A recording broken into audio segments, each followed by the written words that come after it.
Substitutes. When an ancient sea receded billions of years ago, it left the limestone ridge that Ginger and I live on just south of Dallas. Christians believe it is in God's plan for our neighbors to work in the 3 cement plants in our city, turning limestone into cement so we can have building foundations, streets, roads, and sidewalks.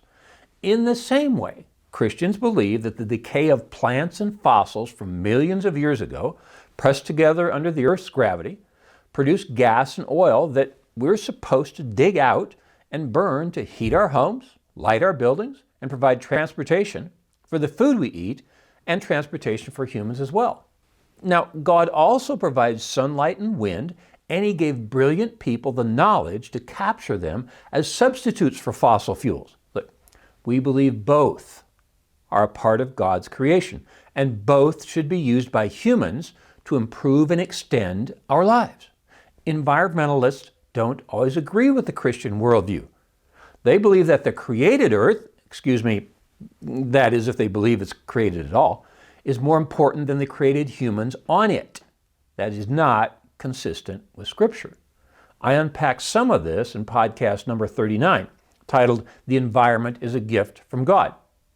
Now, people in my generation remember an ad for a margarine that substituted for butter so carefully that it fooled Mother Nature. The woman playing Mother Nature declares, "It's not nice to fool Mother Nature," as lightning strikes.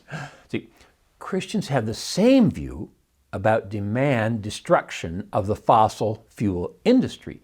It's not nice to destroy God's created sustenance for humans. President Biden canceled the Keystone XL pipeline in the United States, but supported the Nord Stream 2 pipeline taking gas from Russia to Germany. He seems to have no problem with pipelines per se, just American ones. As our enemies around the world in Russia, Iran, and Venezuela reap huge profits from record high oil and gas prices, we are left to wonder why he is discriminating against oil production in Alaska, North Dakota, or Texas. A note in the satirical Babylon Bee reported that the United States was giving Alaska back to the Russians so oil drilling could resume there. Sometimes satire is too close to the truth.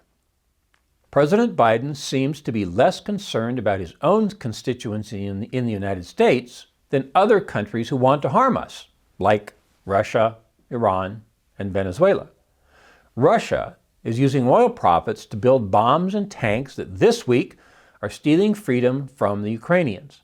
Iran will use profits from the sale of oil to the U.S.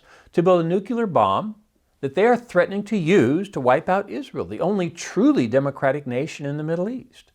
The Biden administration is planning to buy oil from Venezuela, who's impoverished its own citizens with a socialist dogma that has never worked anywhere. Oh, and I should point out, I'm not too worried about Venezuela harming the U.S. Socialism has turned their economy into such a basket case, they can't produce enough GDP to threaten anyone.